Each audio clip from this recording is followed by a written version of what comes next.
మోకాళ్లలో గుజ్జును పెంచి నొప్పిని తగ్గించి సర్జరీని దూరం చేసే freedom walk. Welcome to Suman TV. నేను మీ నవీన్. ప్రస్తుతం నేను వచ్చేసేసి ఆంధ్రప్రదేశ్ రాజధాని అమరావతిలో ఉన్నాను. ఇక్కడ ఆంధ్రప్రదేశ్ శాసనసభ వద్ద అయితే ఉన్నాను. మనతో ఉన్నారు సీనియర్ జర్నలిస్ట్ విజయ్ గారు. హాయ్ సార్, నమస్తే అండి. నమస్తే నవీన్. సార్, విజయ్ గారు, నిజంగా అందరూ కూడా 5 కోట్ల మంది జనాలు ఒక సీన్ కోసం ఎదురు చూస్తూ ఉన్నారండి.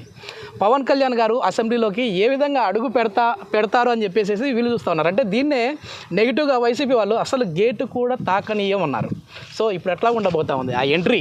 అంటే 2019లో పవన్ కళ్యాణ్ గారు 2 చోట్ల పోటీ చేశారు. 2 చోట్ల కూడా ఆయన ఎక్కడ కూడా డబ్బు పంచకుండా ఆయన చాలా నిస్వార్థంగా ఎన్నికల్లో పోటీ చేశారు. అయితే ఆయన గెలవలేకపోయారు. గాజువాక, భీమవరంలో ఓడిపోయారు. అయితే ఈసారి పిఠాపురంలో ఆయన పోటీ చేశారు. పవన్ కళ్యాణ్ గారు ఎంత మెజార్టీతో ఆయన గెలవబోతున్నారు, అసలు గెలుస్తారా లేదా? ముఖ్యంగా వైసీపీకి సంబంధించిన నాయకులు అయితే చాలా మంది రకరకాల విమర్శలు చేశారు. మనం చూస్తున్నాం. చూడండి, ఇదండి, ఇది అసెంబ్లీ గేటు. Assembly gate. ఈ అసెంబ్లీ గేటును పవన్ కళ్యాణ్ కనీసం ఆ గేటును కూడా తాకనివ్వమంటూ పదే ఆ గేటే బద్దలయ్యేలా ఉంది. అంటే ఎందుకంటే 100% స్ట్రైక్ రేట్తో అంటే అన్నారు. వారికి అదే పిఠాపురంకు సంబంధించినటువంటి టీడీపీ నాయకులు, మాజీ ఎమ్మెల్యే వర్మ గారు ఏమన్నారంటే, పవన్ కళ్యాణ్ గారి అంటే ఎన్నికల సమయంలో పవన్ కళ్యాణ్ గారిని గేటు తాకనివ్వమంటున్నారండి వైసీపీ వాళ్ళు. ఏంటి అనంటే, గేటు తాకనివ్వడం కాదు, అవసరమైతే గేట్లు బద్దలు కొట్టుకొని పవన్ కళ్యాణ్ గారు లోపలికి వెళ్తారు అంటే కూడా ఆయన చేసిన వ్యాఖ్యలు. సీట్లు చూస్తా ఉన్నాయి ఇప్పుడు.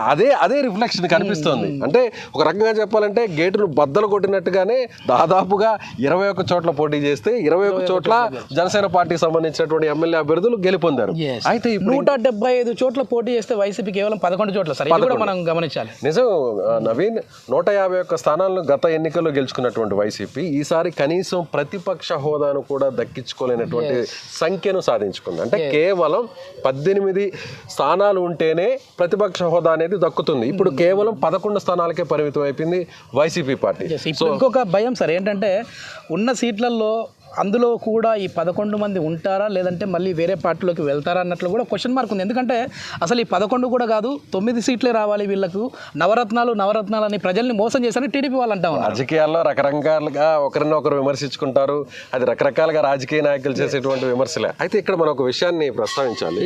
ముఖ్యంగా జనసేన పార్టీకి సంబంధించిన అభిమానులు, కార్యకర్తలు అందరూ కూడా తమ అభిమాన నాయకుడిని అసెంబ్లీలో చూడాలి. ఆయన మాట్లాడేటువంటి స్పీచ్ ఏ విధంగా ఉంటుంది, ఆయన నిస్వార్థంగా నేను రాజకీయాలు చేయడానికి, సేవ చేయడానికి ప్రజలకి రాజకీయాలకు వచ్చాను, సినిమా రంగంలో నాకు అన్ని కోట్లు వస్తున్నా కూడా వదిలిపెట్టుకొని ఇన్ని విమర్శలు చేస్తున్నా, ఇంట్లో వాళ్ళని కూడా విమర్శలు చేస్తున్నా కూడా తట్టుకొని నిలబడ్డాను. అలాంటి వ్యక్తి అసెంబ్లీలోకి వస్తే ఎంత హుందాగా ఉంటారు?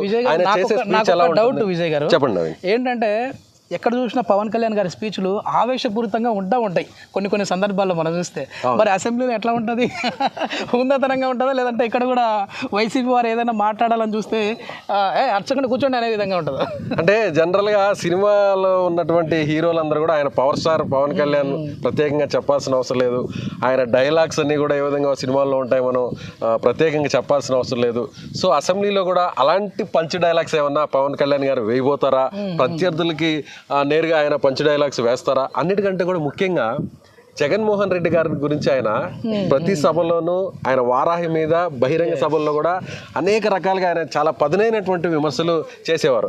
అయితే ఇప్పుడు మనం ఇక్కడ చూస్తే ఈ అసెంబ్లీలో ఎదురుగా అటువైపు జగన్మోహన్ రెడ్డి గారు ఉంటారు, నేరుగానే కనిపిస్తారు. అంటే కొన్ని అడుగుల దూరంలోనే జగన్మోహన్ రెడ్డి గారు ఉంటారు. సో జగన్మోహన్ రెడ్డి గారిని, అలాగే ప్రత్యర్థి పార్టీకి సంబంధించినటువంటి ఎమ్మెల్యేలని సో ఏ విధంగా మాట్లాడతారు పవన్ కళ్యాణ్?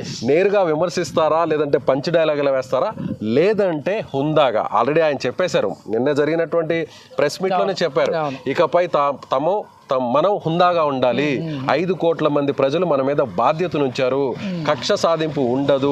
ఇకపై జగన్మోహన్ రెడ్డి మీద నాకేం వ్యక్తిగతంగా ద్వేషం లేదు, ఆయన రాజకీయంగానే మనం ప్రత్యర్థిగా చూసాం తప్ప పర్సనల్గా ఎలాంటి ద్వేషం లేదు అంటూ కూడా ఆయన క్లారిటీ ఇచ్చేశారు. సో పవన్ కళ్యాణ్ గారు అందరూ ఊహించినట్టుగా బాగా ఆయన దూకుడుతో వ్యవహరిస్తారనేది ఇక మీద ఉండదు అనేది నా అభిప్రాయం. ఇంతకీ ఏ హోదా రాబోతా ఉంది? అంటే మినిస్ట్రీ లెవెల్ ఏముండబోతా ఉంది? డిప్యూటీ సీఎమ్మా లేదంటే హోమా? అంటే నవీన్ ప్రస్తుతం వస్తున్నటువంటి ఇన్ఫర్మేషన్ ప్రకారం చూస్తే ఆయన మంత్రివర్గంలోకి రాకపోవచ్చు.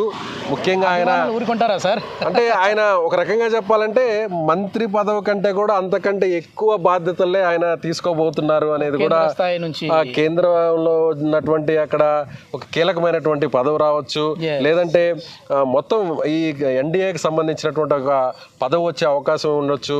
సో ఏ విధంగా చూసినా కూడా జనసేన పార్టీ అభిమానులు నాయకులైతే మాత్రం ఆయన్ని డిప్యూటీ సీఎంగా చూడాలని, హోంమంత్రిగా చూడాలని, మంత్రి హోదాలో చూడాలని, ఇలా రకరకాలుగా అందరి అభిమానాలు ఉన్నాయి. కానీ రాజకీయ పరంగా ఆయన ఒక వ్యూహంతో వెళ్తున్నాడు. నాది ఇప్పటి నుంచి కాదు, నాకు ఒక ప్రత్యేక ప్రణాళిక ఉంది, నేను 25 సంవత్సరాల టార్గెట్ పెట్టుకొని నేను ఈ పాలిటిక్స్లోకి వచ్చానని పవన్ కళ్యాణ్ గారు చెప్తున్నారు. కాబట్టి సో ఆయన ఖచ్చితంగా నాకు తెలిసి అయితే మంత్రి వర్గంలో ఉండకపోవచ్చు. ఆయన పార్టీకి సంబంధించినటువంటి ఒక 3-4 ఉండే అవకాశం ఉన్నట్టుగా నాకైతే మాత్రం సమాచారం ఉంది.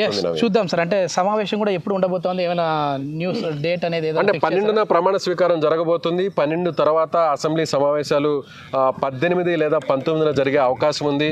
సో ఆ సమావేశాల్లోనే ఎమ్మెల్యేలందరి చేత స్పీకర్ ఎన్నిక జరిగిన తర్వాత ఎమ్మెల్యేలందరి చేత స్పీకర్ ప్రమాణ స్వీకారం చేయించే అవకాశం ఉంది. సో అదే టైంలో పవన్ కళ్యాణ్ గారు ఇక్కడ ఒకవేళ మంత్రిగా ప్రమాణ స్వీకారం చేయకపోతే ఎమ్మెల్యేగా ఇక్కడ ఆయన ప్రమాణ స్వీకారం చేసే అవకాశం ఉంది.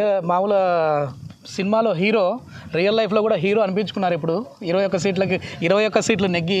సో ఆ హీరో ఎంట్రీ ఏ విధంగా ఉంటుందో అయితే వేచి చూద్దాం. సో పవన్ కళ్యాణ్ ఎప్పుడు అధ్యక్ష అనేది పిలుస్తారా స్పీకర్ని అని చూడాలి అనేది. పవన్ అనే నేను అనేటువంటి ప్రమాణ స్వీకారం చేస్తూ అధ్యక్ష అంటూ తన స్పీచ్ని ఎలా స్టార్ట్ చేస్తాడని జనసేన పార్టీకి సంబంధించిన జన సైనికులందరూ కూడా 1000 కళ్ళతో ఎదురు చూస్తారు. Naveen, thank you.